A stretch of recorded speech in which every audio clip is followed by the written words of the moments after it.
Ka kite! We're back again with another episode of Forest Call, telling the story of the forest industry.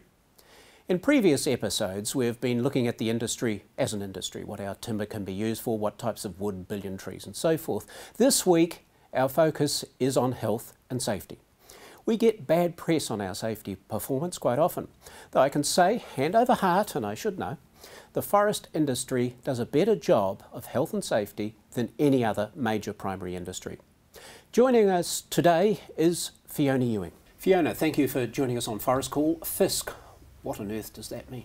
Yeah, it's a good acronym, isn't it? So it stands for Forest Industry Safety Council, and it was one of the key recommendations from the Independent Forest Safety Review that an independent leadership body was set up for forestry.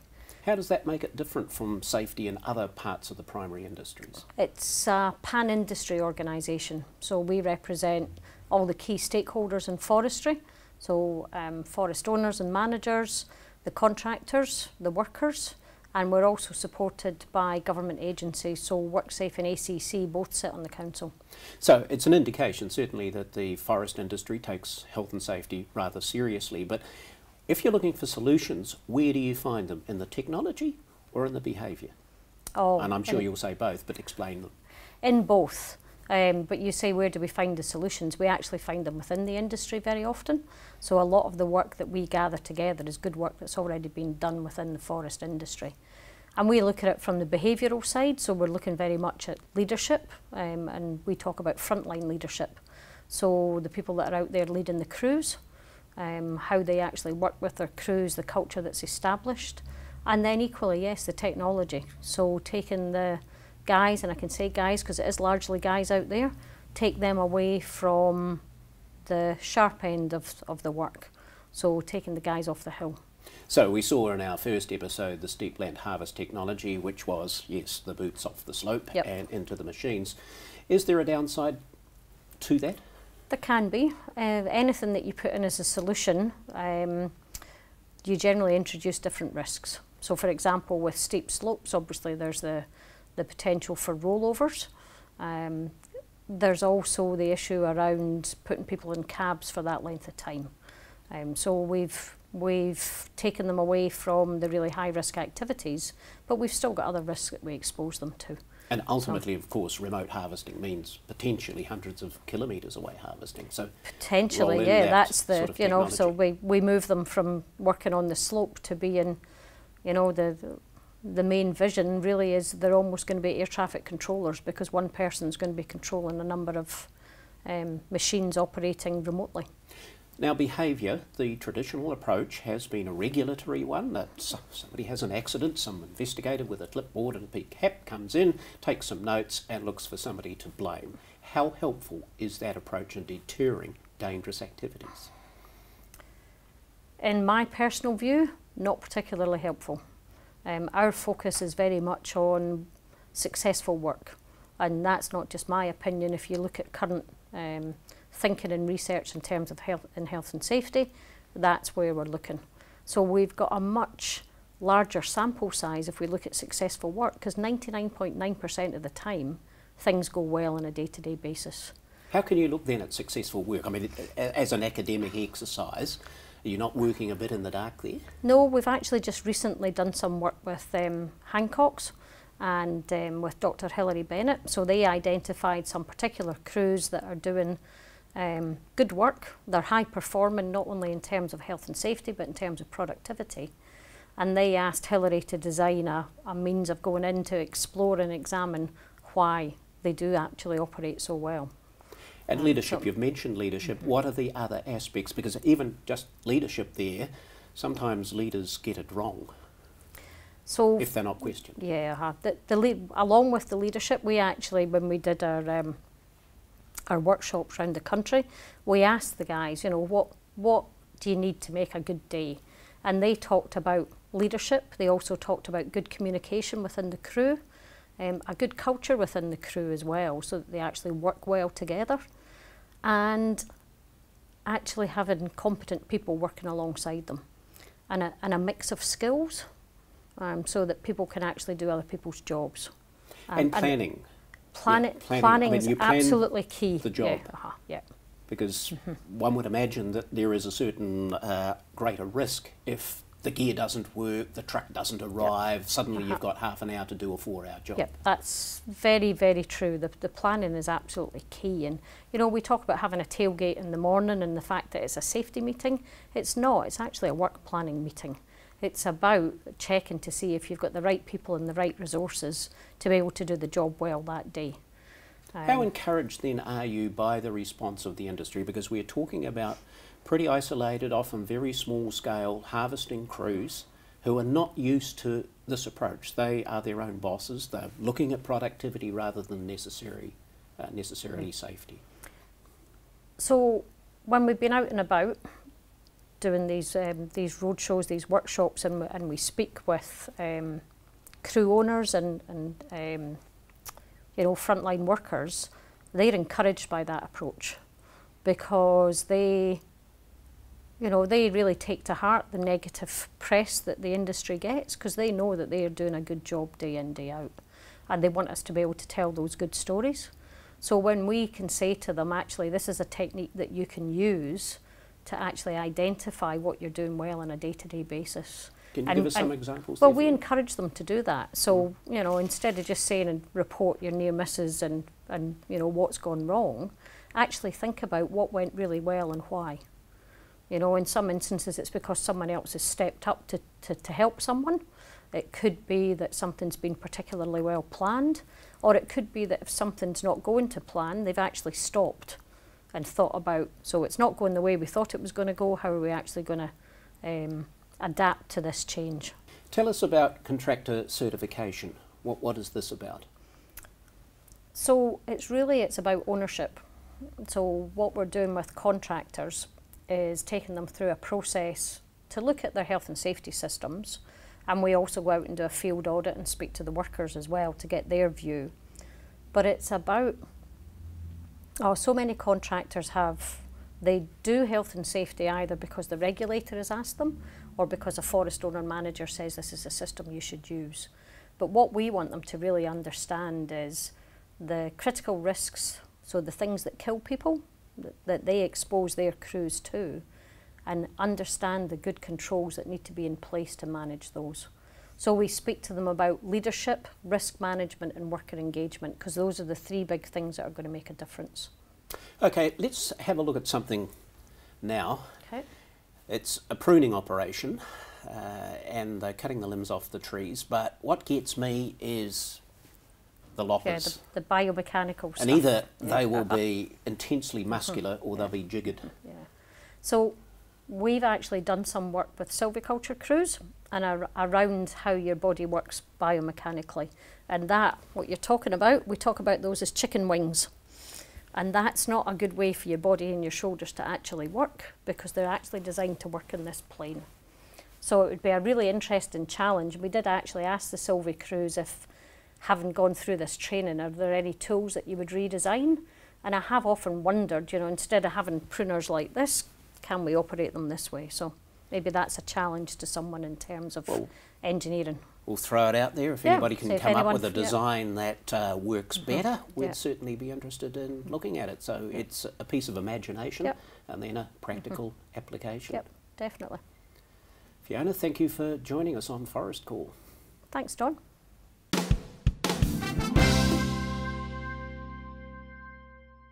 One of those technical innovations that's been brought in to enhance safety in forestry and the harvesting process is a little camera tucked up inside that grapple here. It's another example of shifting the boots off the slope, where previously an on-the-spot harvester had to guide the grapple directly onto the log for the distant operator in the cab to pull it in. For years we all had to get in there and make sure the job was being done well. Even spotting for the grapple, you had to be fairly close, which is not always topographically, possible. But the fact that he can look at a screen in his cab and see the log below and know exactly when to close, it makes very few areas where we have to have input on it, and which means less men on the hill, which means you got less men in the danger zone, as well as you can use those men elsewhere doing other jobs. Still to come on Forest Call, we hear from a Southland harvest contractor and his views on health and safety. Dr. Tom Mulholland on the health side of the forest industry, and Don Wallace on why he's for the Forest Growers Levy vote in 2019.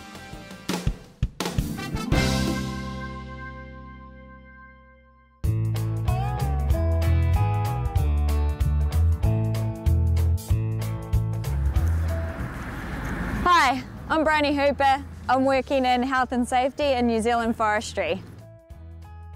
My background is in psychology and cognitive science. I've been in operational roles as a consultant for a number of years, and now I'm moving into academia and research. If I don't see you, is that the type of thing, like I'm asking him, why did he go in there? Yeah, so it's basically focusing on why as opposed to what happened. Yeah. So yeah, it's like, why did it make sense to pull? Yeah, to go in there. Yeah. To go in there. Like, why did he think that was okay? The person did what they did because they didn't think it would result in an accident. And so we want to work out, you know, why they didn't think that and where the gaps were that made it an incident. Accident investigations tend to blame the individual involved as opposed to looking at the wider system to promote learning and industry change. The project itself is we're looking at lots of different incidents. Improving safety is a big importance in New Zealand forestry, and the reason for that is the unforgiving, challenging environment that our workers face day to day. There's been a real focus in the last few years on safety, in particular of our workers in high-risk roles, and that was catalysed because of a number of deaths in 2013. The objective of the new methodology that we are using in our research is to sit down with the participants of the incident or the accident, and we sit down and we build a complex narrative from their stories. From there, we ask men in similar roles to describe how their expertise has got them out of situations like that. You just see the top, you know, and when they fall, you just got to move, you know, real quick. But in here, it's all filled with buoyants. Yeah. And you're falling in, and it's just like everything around you is moving as the tree goes over. As an investigator, we can't come in and know how an operation works. It helps to be naive and allow people to use their own experience to improve the system.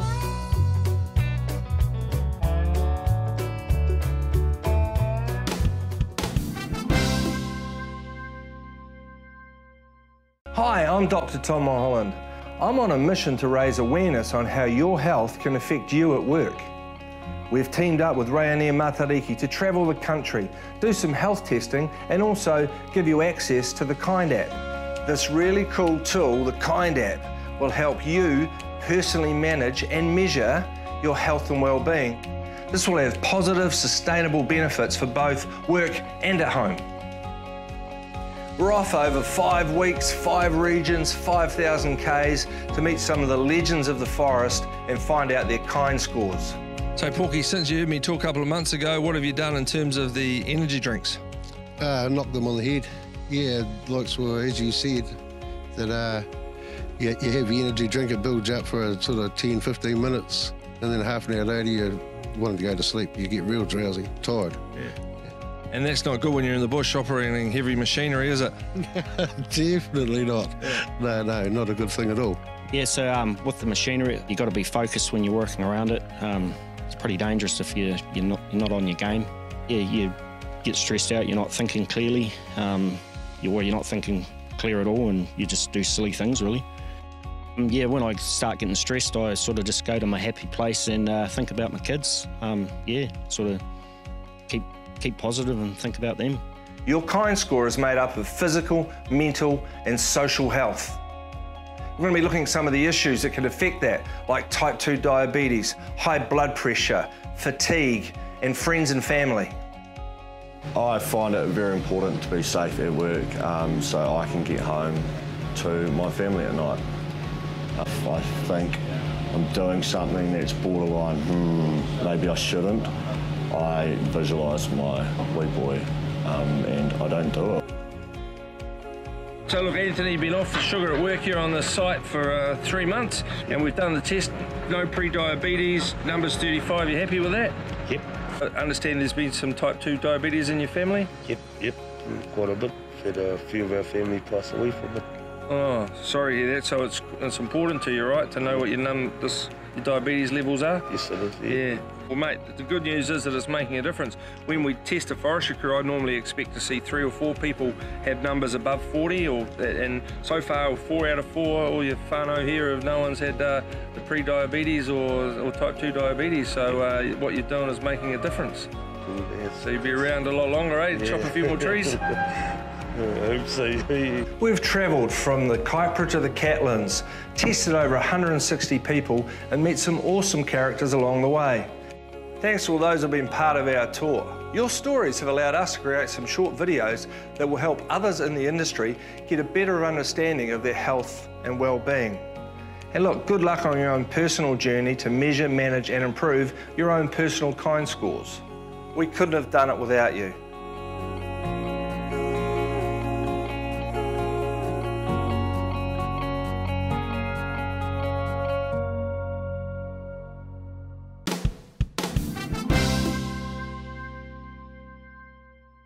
Kia ora, my name's Russell Tangahui, silviculture contractor, thinning to waste, Douglas fir, bottom of the South Island, Invercargill, working for Earnslaw 1.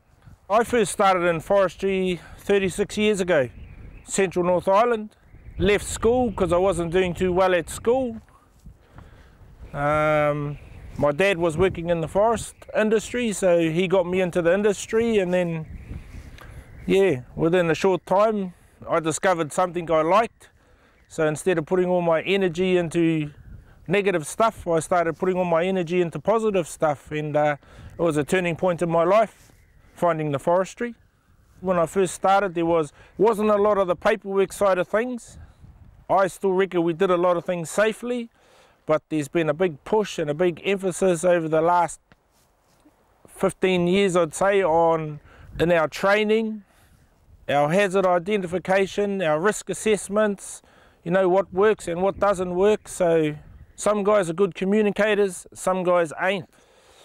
Talking down to them don't really get you anywhere. You need to talk to them, and they have to have a buy-in to your health and safety. They have to take ownership of it.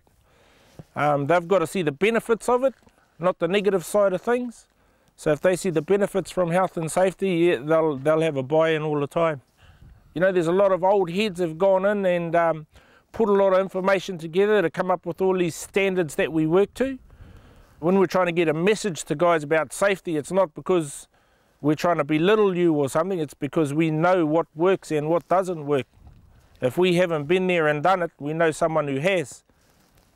So there's a lot of history involved in our decision making. It's not just, yeah, to try and make you feel bad about yourself. Risk taking in the forestry comes back to taking shortcuts, thinking they can get trees down quicker by doing certain cuts and certain things, but we know from experience that this only leads to other problems, trees not going where they should be, actually slowing you down in the process, because you're forever fixing up your muck-ups. If somebody hasn't got their mind on the job, what might happen? One serious accident that one of my guys had that come to mind was up in Marlborough. We'd just started work for the day. We'd gone down the hill, we were 10 minutes down the hill, and I'd spread the guys out on the hill, and we'd had our morning talk, morning discussion before we went down the hill. Nobody had any issues. I was walking in between them, just making sure they were all right. And one guy started cutting. He cut down a couple of trees. I looked away for 2 seconds, turned around again, and he was sitting on the ground holding his leg. He had cut his leg. He basically said he slipped and his leg come out and the saw come down into his leg. So that was our initial assessment of the accident. As we were heading home and we started getting back towards town, he started saying he was having problems at home, and he said he couldn't think properly while he was working. I asked him what happened. He said his wife wouldn't give. So yeah, personal issues do affect what happens at work. So if you're not 100% right when you come to work, if you're having problems at home, you need to talk to people about it. I go through an induction and trying to get all that information into the guys in the first half a day or a day, whatever, however long it takes anyone to induct a guy, is near impossible. I break mine down into certain stages. I go through the whole induction, but I don't expect the guys to know everything that's in there straight away. So I take at least a month before I'm quite confident, before I'd sign my guys off confidently to say they understand the induction process and what's involved with our job and their safety and everyone else's health and safety. Could you give me an example of one piece of technology where you can see a lot of improvement in safety? For me, technology has helped out chainsaws. With our chainsaws, the advances made in chainsaws, the weight of the chainsaws, the power of the saws, the design of the saws, you know, the mounting systems they have now, the noise of the saw, you know, the decibel levels have really dropped a lot. Our helmets, our earmuffs, our boots, you know, there's a lot of work going into everything that we use every day involved in our jobs or our tasks. I've never liked having guys around me that are on alcohol or drugs. I've seen the results of it, I've seen the performance of the guys, I've seen what it does to them at work, I've seen what it does to them in their personal life. Make sure your pre-employment drug and alcohol testing is done and your random testing as well is done.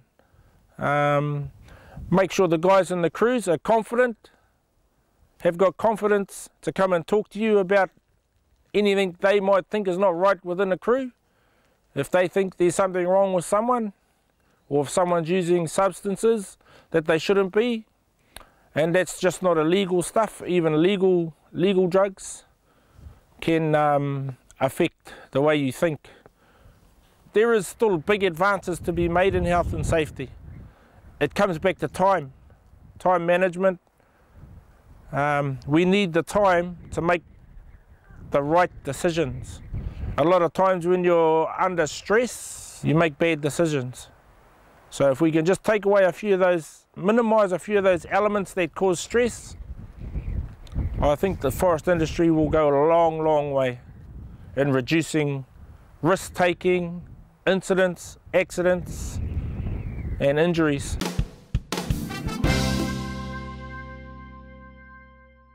$1.7 million hectares of our planted forests, trees locking up millions of tonnes of climate change surplus carbon from the atmosphere, then storing it in our buildings.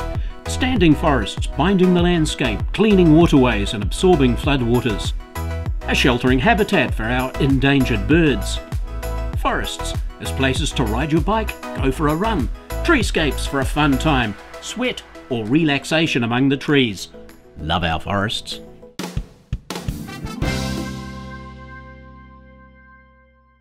As a small forester, I can see the levy is bringing some benefits to us. I'm involved in a number of levy committees, and fire area, for example, we've got the levy helping us make things better from a fire point of view. Safety is an important consideration, and the levy is funding our Forest Industry Safety Council. And the Safety Council this year is looking at the 14,000 small foresters and how we can make things safer for them. In the environmental area, National Environmental Standard, is out there now, which was a joint work by Farm Forestry and the Forest Owners Association, and we've got a set of rules in place now which is making it a bit more practical for small foresters to do things in a way that doesn't disrupt the environment.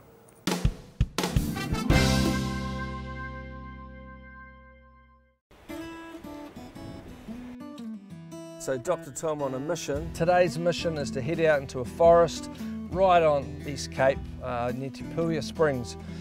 It's aptly named Cemetery Road because what we're doing is looking at smoking, and far too many people on the East Cape die early and end up in a cemetery from smoking related illness. The gang who we're going to go and see, ironically they're called Stubbs Contracting. We want to get them to stub out their butts, see how long it takes and see what we can reward them with at the end. So why do you smoke? Habit, I suppose. What's good about it? Nothing much.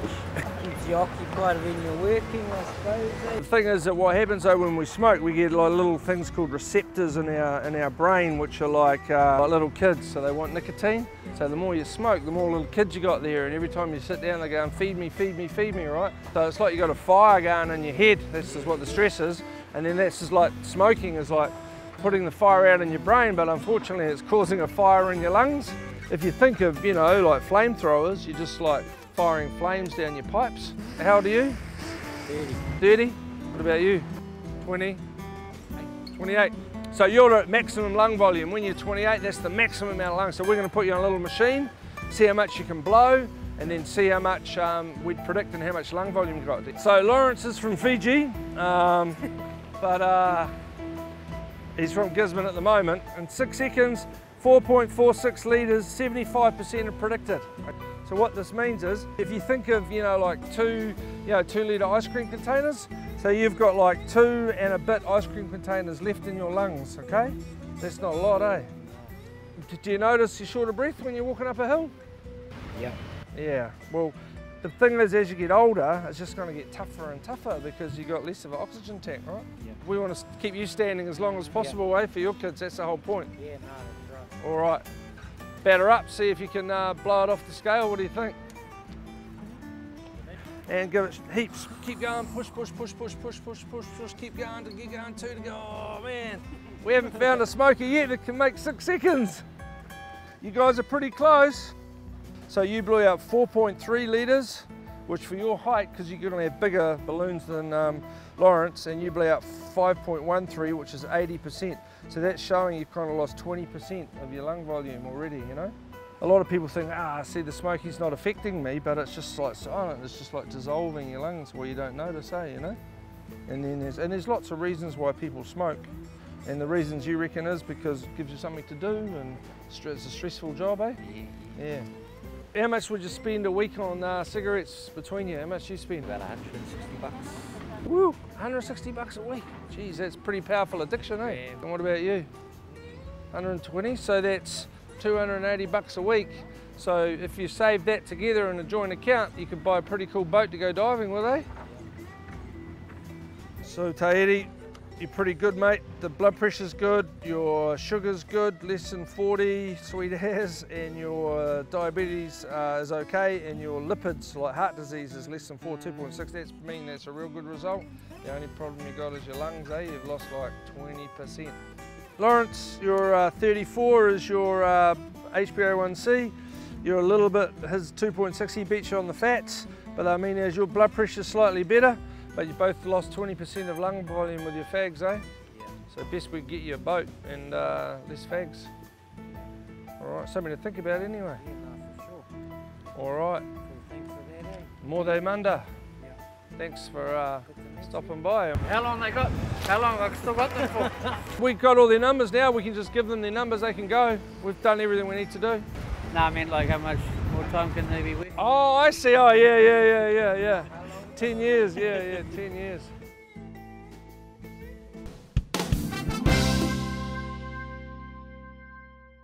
Next week on Forest Call, we address the highly publicised issue of debris flows and floods. It's I-beams or railway iron driven down into the creek bed and on the banks, and then latticed with cables. It's not the most elegant of engineering solutions, but as we develop our understanding of how these things work at a catchment level and the engineering of how we make them more sophisticated, we're going to increasingly rely on them in the future. That's Forest Call for this week. We'll be along same time next week on Face TV. In the meantime, ka kite.